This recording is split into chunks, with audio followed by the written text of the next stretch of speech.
தமிழக வெற்றி கழகத்தோட தலைவர் திரு விஜய் அவர்கள் இந்த 2026 தமிழ்நாடு சட்டமன்ற தேர்தலோட முடிவு வரும்போது தனி பெரும்பான்மையோட ஆட்சி அமைக்கல. கூட்டணி தயவுலையும் அவரு முதலமைச்சர் ஆகல.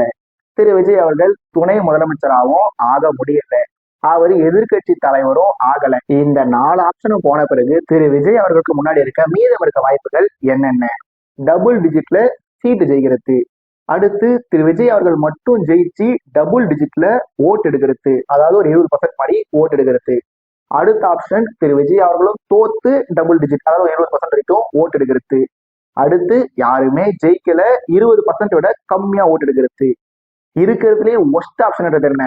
யாருமே ஜெயிக்கல, சிங்கிள் டிஜிட்ல ஓட்டு எடுக்கிறது, நாம் தமிழர் கட்சியோட குறைவா ஓட்டு எடுக்கிறது. இது இல்லாம ஒரு பாயிண்டா ஷார்ட்டா பார்க்க ட்ரை பண்ணலாம். திரு விஜய் அவர்கள் முதலமைச்சர் ஆகல, துணை முதலமைச்சர் ஆகல, எதிர்கட்சி தலைவர் ஆகல. திரு விஜய் அவர்கள் ஜெயிக்கிற தொகுதியோடு சேர்த்து தாவேகா டபுள் டிஜிட்ல எம்எல்ஏ சீட்டை வின் பண்ணா என்னவாகும்? முதல் சட்டமன்ற தேர்தலில் போட்டியிட ஒரு கட்சி டபுள் டிஜிட்ல எம்எல்ஏ சீட்டை ஜெயிக்கிறதுன்றது மிகப்பெரிய விஷயம். ஆனா அந்த கட்சியோட தலைவர் திரு விஜய் அவர்கள்னு சொல்லும் போது அது பெரிய விஷயமானு கேட்டா கண்டிப்பாவே இல்லை.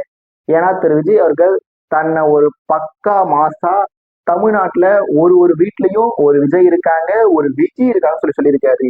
எங்களுக்கு இத்தனை பர்சன்டேஜ் ஓட்டு இருக்கு, அத்தனை பர்சன்டேஜ் ஓட்டு இருக்கு, எங்களாலதான் 85% ஓட்டே போலா இருக்கு அப்படின்னு சொல்லி எண்ணற்ற விஷயங்களை திரு விஜய் அவர்களும் சரி, அவனோட கட்சிகளை சேர்ந்தவங்களும் சரி, கட்டுக்கதையா இல்லாம கணக்கே இல்லாம கதையா விட்டுருக்காங்க.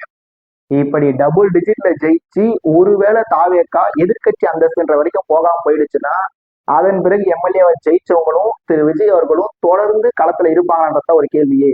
நாம எல்லா பாயிண்ட்லயுமே திரு விஜய் அவர்கள் களத்துல தொடர்ந்து கண்டினியூ பண்ணுவாரா அப்படின்னு ஒரு கேள்வி எழுப்பிட்டே வரும். அந்த கேள்விக்கு திரு விஜய் அவர்கள் மே 4வது ரிசல்ட் வந்த உடனே அது என்ன ரிசல்ட்டா இருந்தாலும் அவர் தொடர்ந்து அரசியல்லையே பயணிக்க போறாரா இல்ல பேக் டு சினிமான்ற முடிவை அவர் உடனே அறிவிச்சிடணும். அப்படி இல்லாம ஜனநாயக படம் இல்லீகல் ஆன்லைன் லீக் ஆயிடுச்சு, அதனால தயாரிப்பாளர் நஷ்டத்தை ஈடு கட்டுறதுக்காக ஒரு படத்தில் நடிக்க போறேன் அப்படின்னு சொல்லி ஒரு சினிமாவுக்கு போயிட்டாலுமே அவனோட அரசியல் கரியர் அன்னியோட முடிய போகுதுன்றது எல்லாருமே தெரிஞ்ச விஷயம் தான். இப்படிலாம் இருக்கிறதுனால திரு விஜய் அவர்கள் டபுள் டிஜிட்ல எம்எல்ஏ சீட் ஜெயிக்கிறதுன்றது பொது பார்வையில பெரிய விஷயம். ஆனா திரு விஜய் அவர்களாம் பார்க்கும்போது அது ரொம்ப ரொம்ப சின்ன விஷயம் தான். ஒருவேளை திரு விஜய் அவர்கள் டபுள் டிஜிட்ல சீட்டு ஜெயிக்காம சிங்கிள் டிஜிட்ல சீட்டு ஜெயிச்சா என்னவாகும்? அவரு ஒரு மிகப்பெரிய கண்ணாடி கோட்டை உருவாக்கி வச்சிருக்காரு. எதன் மூலமா உருவாக்கி வச்சிருக்காரு? தன்னோட சினிமா பிரபலத்தின் மூலமா ஒரு கண்ணாடி கோட்டையை உருவாக்கி வச்சிருக்காரு. ஒருவேளை தாவேக்கா சிங்கிள் டிஜிட்ல மட்டும் சீட்டை ஜெயிச்சாங்கன்னா அந்த கண்ணாடி கோட்டை அப்படியே சுக்கு நூறா செதஞ்சு போயிடும். ஒருவேளை அதிமுக திமுகன்னு இந்த 2 திராவிட கட்சிகள்ல ஏதோ ஒரு கட்சிக்கு தனி பெரும்பான்மை கிடைக்காம போச்சுன்னா திரு விஜய் அவர்களை தவிர மற்ற 8 பேருமே எந்த கட்சிக்கு வேணாலும் போயிடுவாங்க அப்படின்றத எதிர்பார்க்கக்கூடிய விஷயமா இருக்கு. ஏன்னா திரு விஜய் அவர்கள் வேட்பாளர்களை மற்ற கட்சியில இருந்து கலாய்ச்சி வந்தாரு. ஒருவேளை திரு விஜய் அவர்கள் சிங்கிள் டிஜிட்ல மட்டும் சீட்டு ஜெயிச்சாருன்னா கடன் வாங்கிட்டு வந்த வேட்பாளர்கள், அதாவது கடன் வாங்கிட்டு வந்த வேட்பாளர்கள்ல எம்எல்ஏ ஜெயிச்சவங்க எங்க இருந்து வந்தாங்களோ திரும்ப அந்த கட்சியே போறதுக்கு தான் அதிக வாய்ப்பு இருக்கு. திரு விஜய் அவர்கள் தமிழ்நாடோட முதலமைச்சர் ஆகாம, துணை முதலமைச்சர் ஆகாம, எதிர்கட்சி தலைவர் ஆகாம, 2 இலக்கத்துல சீட்டு ஜெயிக்காம, ஒற்றை இலக்கத்திலேயே சீட்டு ஜெயிக்காம திரு விஜய் அவர்கள் மட்டும் எம்எல்ஏ ஆனாருன்னா தமிழக வெற்றி கழகத்தோட எதிர்காலம் எப்படி இருக்குன்னு சொல்லி கேட்டீங்கன்னா ஒரே ஒரு குருக்கள் வர வழி விடுக்கோ, ஒரே ஒரு எம்எல்ஏ ஜோசப் விஜய் அவர்கள் வர வழி விடுக்கோ அப்படின்ற மாதிரிதான் இருக்குமே. ஏன்னா திரு விஜய் அவர்கள் மட்டும் ஜெயிச்சு சட்டமன்றத்துக்கு போனாருன்னா என்னை பொறுத்த வரைக்கும் அந்த 5 வருஷம் சட்டமன்றத்திலேயே திரு விஜய் அவர்கள் தான் அதிக நாள் ஆப்சண்டான எம்எல்ஏ அப்படின்ற ஒரு பேர் எடுப்பாருன்றது என்னோட ஒரு வைல்டு கெஸ்ஸிங்.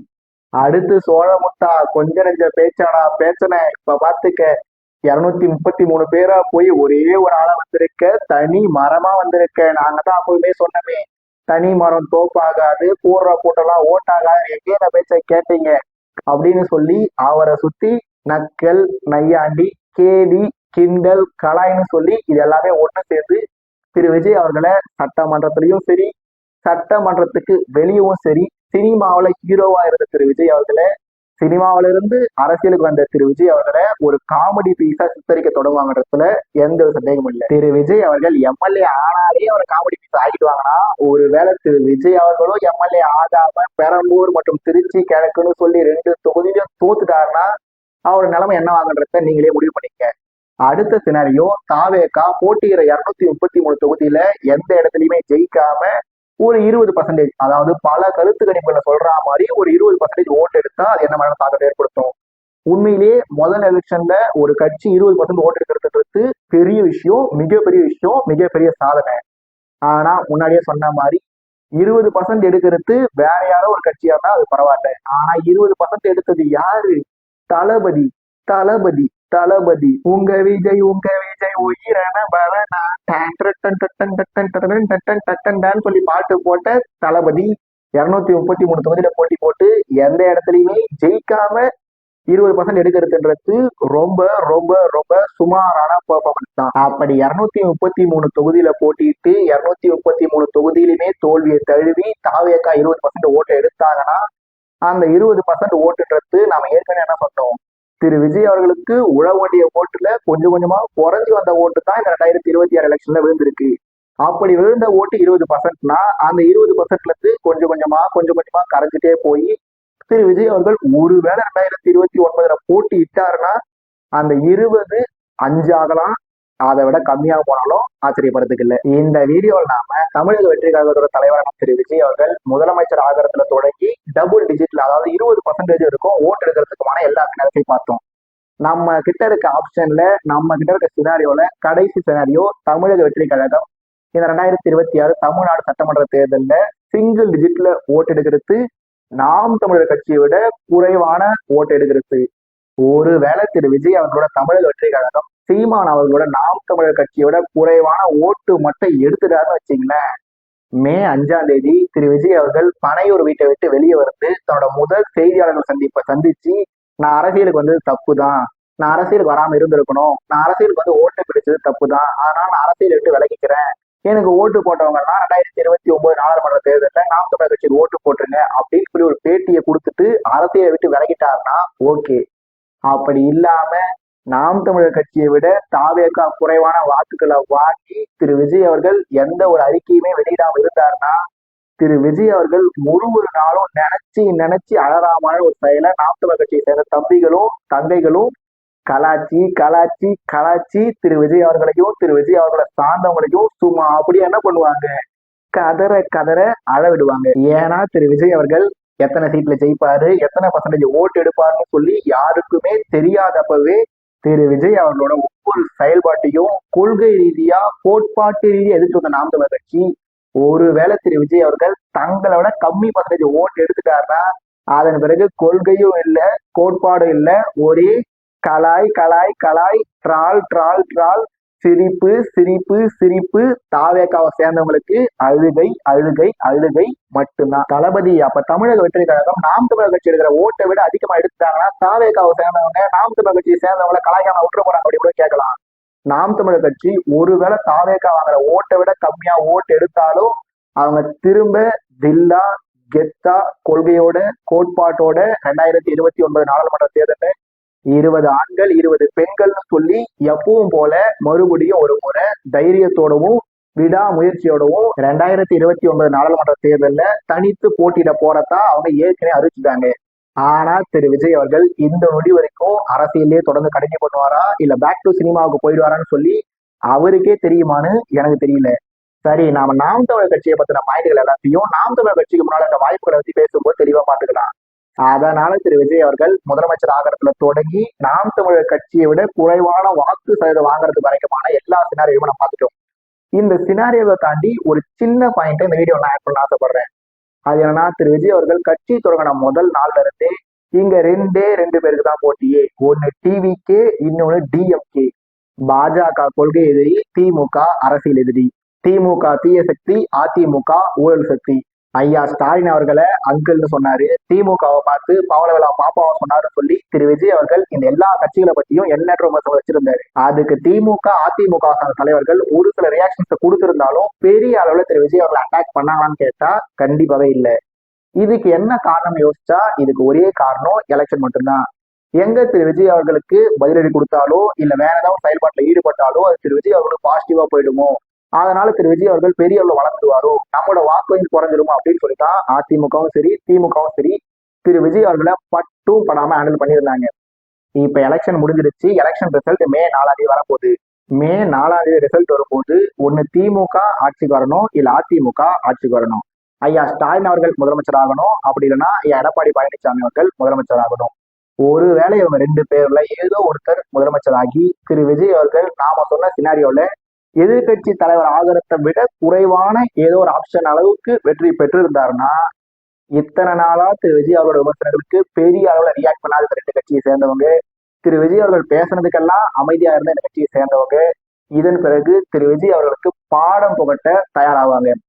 ஏற்கனவே திரு விஜய் அவரோட ஜனநாயக படம் ரிலீஸ் ஆகல.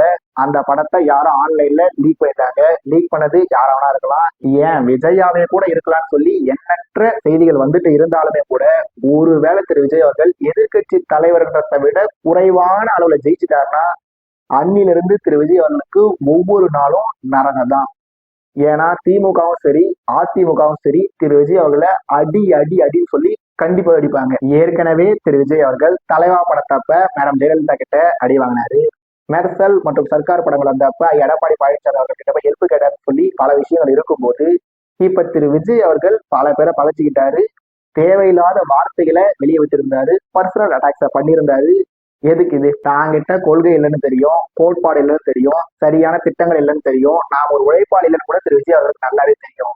அப்படி இருக்கும்போது அவர் திமுக அதிமுக பாஜக சொல்லி பல பேரை பகைச்சிட்டு இருக்காரு.